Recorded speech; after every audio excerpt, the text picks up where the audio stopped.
I used to work for Next like a million years ago, and I was the store manager. A friend was an antique dealer, and so I joined him, became a partner in his business, figured out I was quite good at it. So you develop an eye over time and a style, and it sort of snowballed from there.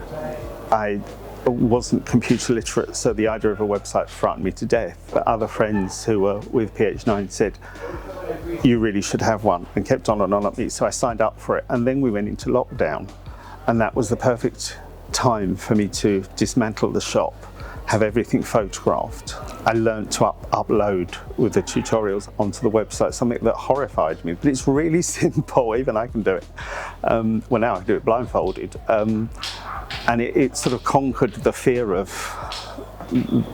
the websites and the internet and stuff, and now it's instrumental in my business. I couldn't function.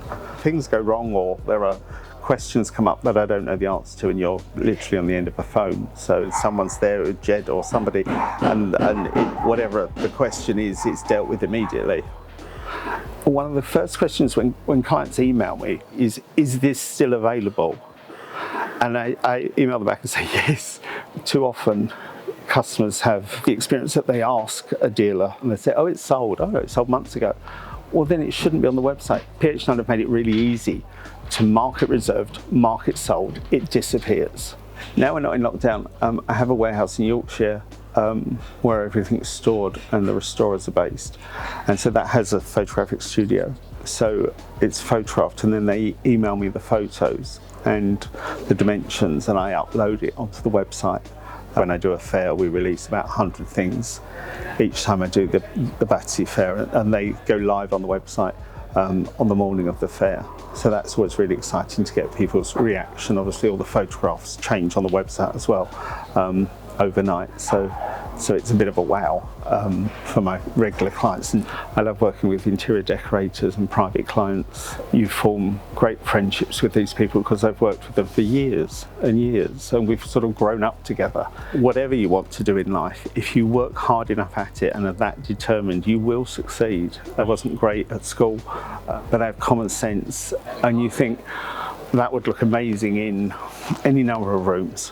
You can't stand still just because you've sold something before. It doesn't mean you're going to sell it again, because tastes change and what clients are looking for changes. And so I go with my gut, you know. So I hesitate, it's a sign that I shouldn't buy it. It's far more interesting and gives far more soul to a room or a home when you buy things that work together at different periods. That I think is much more important. It's much more popular now. I deliberately mix sort of 17th, 18th, 19th, 20th century things. Beautiful things are beautiful things, and they'll sit well in a room together. So I think that's been a big change, and that's probably what I'm known for. And I love it. It's not work, it's part of me. I wouldn't do anything else.